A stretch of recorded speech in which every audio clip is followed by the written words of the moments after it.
اس کے بعد ایک اور باوقار عالم دین حضرت مولانا عمر عابدین سے ادباً درخواست گزار ہیں کہ وہ مختصر سے وقت میں اپنے اظہار خیال فرمائیں۔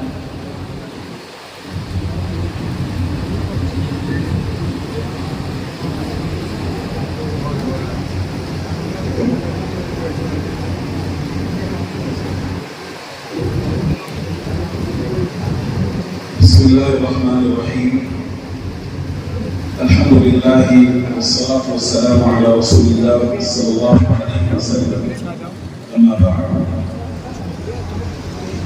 اس میں حجت الاسلام کے آج اس پروگرام میں اور اس کے روح رواں اور دل کارواں، دل دردمند، فکر ارجمند اور زبان ہوشمند کے امین و پاسدار حضرت مولانا محمد سفیان قاسمی صاحب رحمۃ اللہ علیہ، بلند نگاہ اور زمانہ آگاہ فقیہ و مصنف فقیہ الاسد حضرت مولانا خالد سیف اللہ رحمانی صاحب، اور ایک در نایاب مولانا ڈاکٹر محمد شکیل قاسمی صاحب، برادر محترم جناب مولانا محمد عادل صاحب، اسی طرح دارالعلوم دیوبند کے موقر رکن شورا جناب حافظ اقبال صاحب، دیگر اساتذہ کرام اور عزیز طلبہ، یہ اللہ کا انتخاب تھا کہ اس نے آپ کو ہندوستان کے کوشے کوشے اور چھپے چھپے سے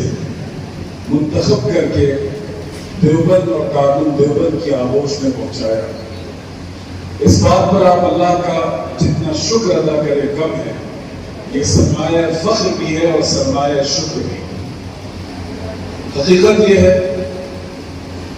کہ 150 سال سے زمین کا رشتہ عرش سے، اللہ کے عرش سے وابستہ ہے۔ یہ نسبت کوئی معمولی نسبت نہیں ہے، اور اگر اس کے پس منظر پر غور کریں تو آپ کو اندازہ ہوگا کہ اس کے پیچھے امام محمد قاسم نانوتوی کے اخلاص کی وہ توانائی اور طاقت کا فرمان ہے کہ جس نے اس پودے کو شجر ثمردار اور سایہ دار بنایا اور جس کی شاخیں دنیا کے چپے چپے تک پہنچی۔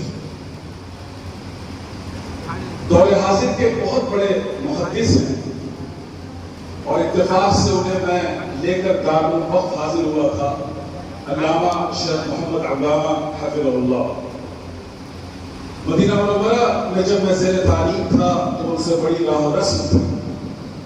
وہ اکثر ایک جملہ کہا کرتے تھے اپنی مجلس میں، وہی امانت آپ تک منتقل کرنا چاہتا ہوں۔ حضرت شیخ فرماتے تھے کہ الاخلاص یصنع العجائب، اخلاص کے ذریعے سے عجوبہ روزگار چیزیں وجود میں آتی ہیں۔ اگر آپ اس کی مثال دیکھنا چاہتے ہیں تو امام بخاری رحمۃ اللہ علیہ رات کی تاریکی میں اور چاند کی روشنی میں بیٹھ کر جس کتاب کو لکھ رہے تھے، جس کے بارے میں کہا کہ وصنفت هذا الكتاب في الليالي المظلمة، چاند کی راتوں میں بیٹھ کر میں چاند کی روشنی میں اس کتاب کو لکھتا تھا۔ بخاری کو اس کا بالکل اندازہ نہیں تھا کہ ایک زمانہ اور وقت آئے گا کہ جب تک وہ کتاب نہ پڑھی جائے دنیا کے کسی عالم کو مستند عالم دین نہ تصور کیا جائے۔ یہ صرف اور صرف بخاری کے اخلاص کی قدردانی تھی کہ اللہ تعالیٰ نے اس کتاب کو وہ مقام عطا کیا۔ اسی اخلاص کی سرانگیزی دیکھنا ہو تو امام محمد قاسم نانوتوی کے اس دارالعلوم کو دیکھیے۔ دلی کے ہنگاموں سے پرے ہٹ کر 150 کلومیٹر کے فاصلے پر ایک بے آب و گیاہ وادی، ایک ایسا قصبہ جس کا نہ کبھی کوئی ذکر سنا جاتا تھا، وہاں انہوں نے ایک درخت، ایک پودے کی بنیاد لگائی۔ ان کے حاشیے خیال میں یہ بات نہ تھی کہ ایک دن پوری دنیا کا سب سے باوقار اور باعتبار یہ مدرسہ بنے گا اور علوم نبوی کا سب سے اہم ترین سرچشمہ بنے گا۔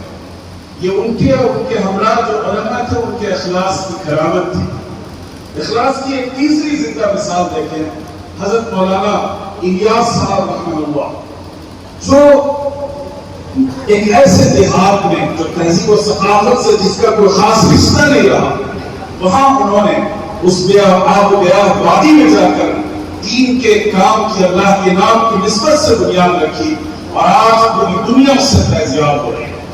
اس لیے عزیز طلباء، اگر آپ یہ چاہتے ہیں کہ زندگی میں اپنے مقاصد کو پورا کر سکیں، اپنے ٹارگیٹس کو اچیو کر سکیں، تو سب سے بنیادی جوہر جو اس کے لیے ضروری ہے وہ اخلاص۔ اخلاص کی جتنی گہرائی ہوگی، اللہ تعالیٰ ترقی اور بلندی کی وہ منزلیں دکھائیں گے جو آپ کے حاشیے خیال میں نہیں۔ دوسری بات، جب ہم دیوبند کی بات کرتے ہیں تو دیوبند کسی مسلک کا نام نہیں ہے۔ ہم عام طور پر اسے ایک مسلک کے طور پر پیش کرتے ہیں، اور بہت سے مسلکوں کی فہرست میں اس کے لیے تھوڑی سی جگہ پیدا کرنے کی کوشش کرتے ہیں۔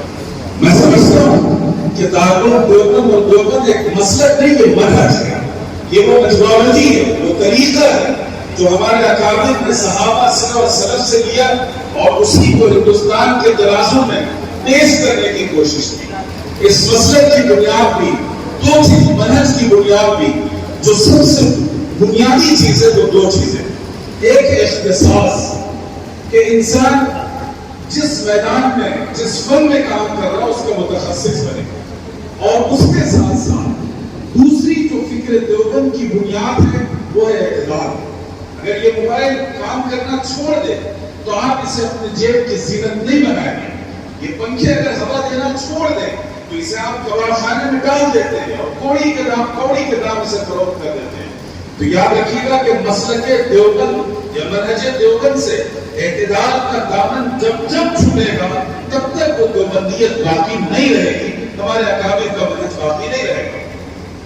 معارف السنن میں علامہ بٹوری نے اس کے مقدمے میں ایک عجیب بات کہی ہے، میں چاہتا ہوں وہ پیغام آپ تک پہنچے۔ انہوں نے کہا کہ یہ المدرسہ الوحیدہ التي تجمع بین مدرسة ابن العربی و ابن تیمیہ۔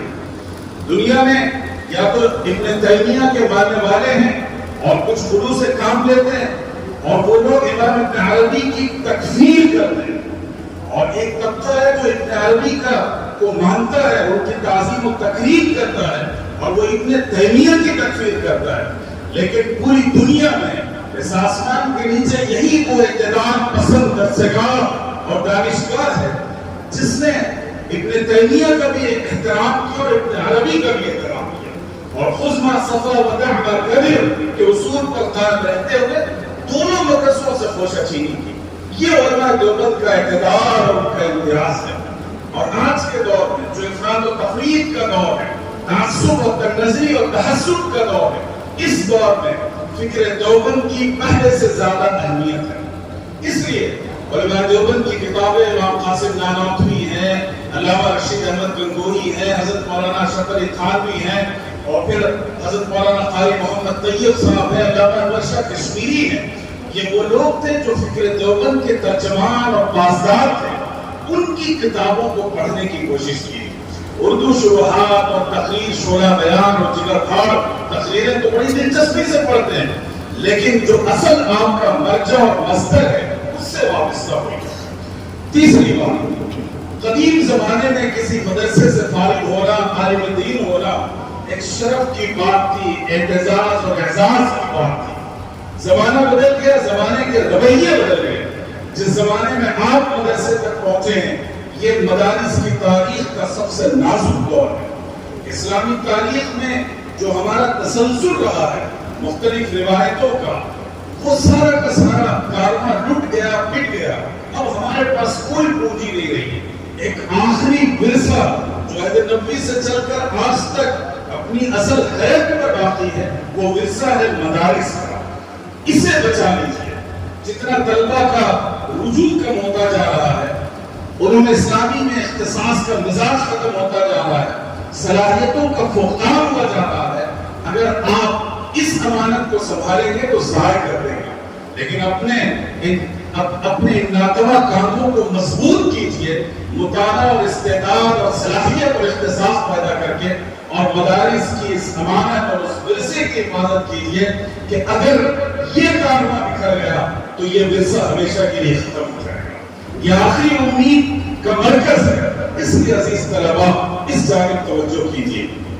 آخری پیغام حضرت مولانا محمد سفیان صاحب دامت برکاتہ المعارف العالیہ الاسلامی حیدرآباد کے سالانہ اجلاس میں چند سال بیشتر تشریف لائے تھے. بڑی خوبصورت اور حکیمانہ بات کہی تھی, آج تک دل پر وہ نقش ہے اور ہر جگہ میں اسے ذکر کرتا ہوں. ابھی زامبیا میں بھی میں نے علماء سے ذکر کیا, وہ پیغام آپ کو پہنچانا چاہتا ہوں. حضرت مولانا نے فرمایا تھا کہ مدرسوں کے فارغین کی مثال اصحاب کہف کی سی ہے, جن کا ایمان تو بہت پختہ ہے لیکن ان کی زبان اور ان کا سکہ آج کے بازار میں چلنے سے قاصر ہے. اس لیے آج اپنے ایمان کی پختگی اور صلاحیت اور استعداد کے ساتھ ساتھ جو ماڈرن کمیونیکیشن اسکلز ہے, جو آج کے رابطے کی زبان ہے, اسے ضرور سیکھیے گا, تبھی آپ کا دائرہ کار وسیع ہوگا.